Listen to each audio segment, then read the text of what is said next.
YouTube, it's your guy Nilab aka Genius Tuber27, and today I'm back with episode 2 of Mission Space. First of all, before we start the video, I would like to say two things. First is that I would like to apologize for the gap in the two videos. My family went on a tiny vacation, so we had to pack for that, go there for a fortnight, and return and unpack. It took a lot of time, about a month. So sorry for that, it will not happen again. And second, I am back in a new avatar. Wanna see? 3, 2, 1. Do it with me this time. 3, 2, 1. So this time we will be recording without this cap. So without further ado, let's get into the video. Approximately 80% of the matter which forms our universe is not visible to the naked eye. That matter is known as dark matter, not as you would think like evil matter. This invisible material does not emit any light or energy. This doesn't allow us to see them because we can only see those things which reflect light.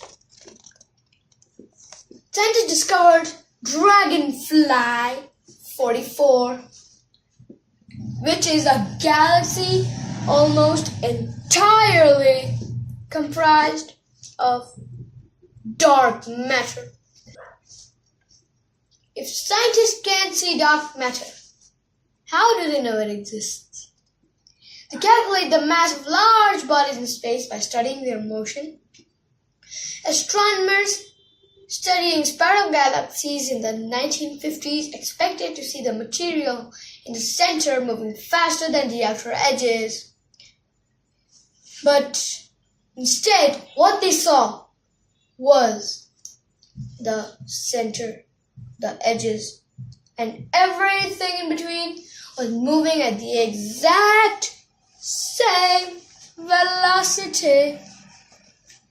Clusters of galaxies would fly apart if the only mass they contained were visible to conventional astronomical measurements.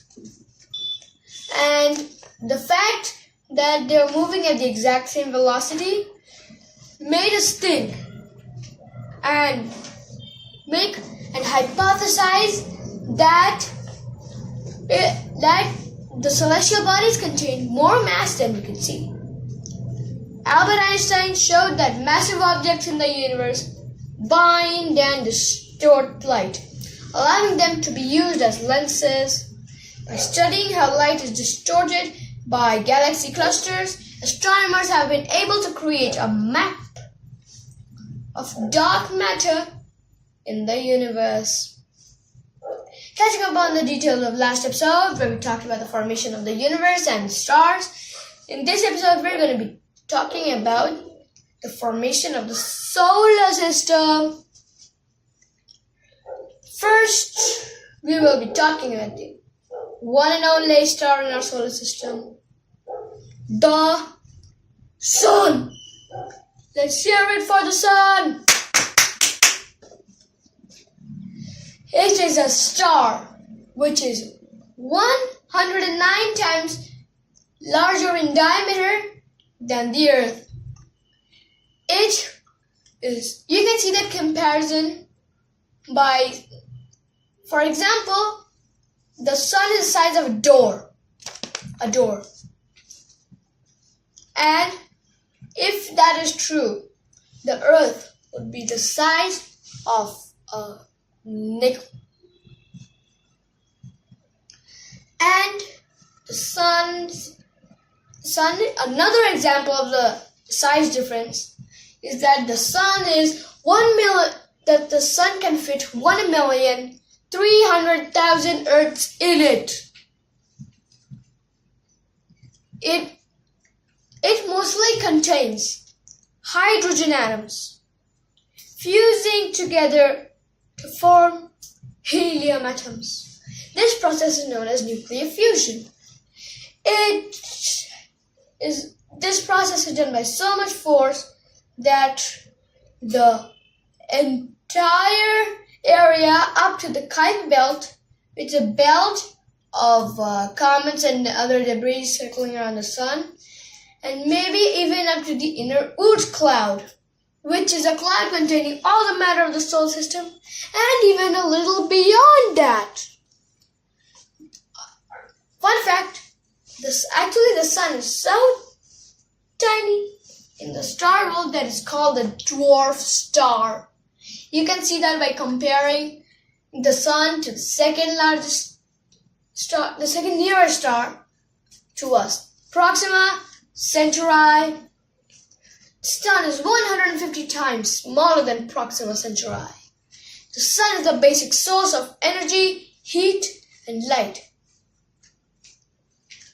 So, the temperature of the sun is at the surface about 6,000 degrees Celsius, while the core temperature 16 million degrees Celsius.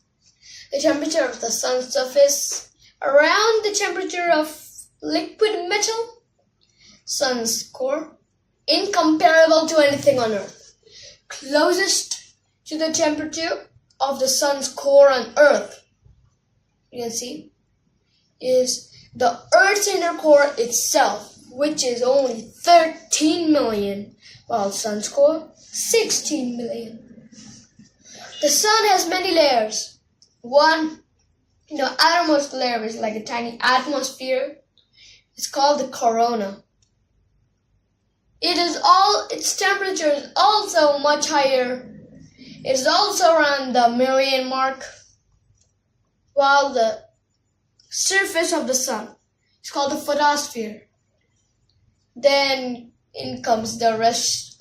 In comes the core and the mantle part, for if it was the Earth.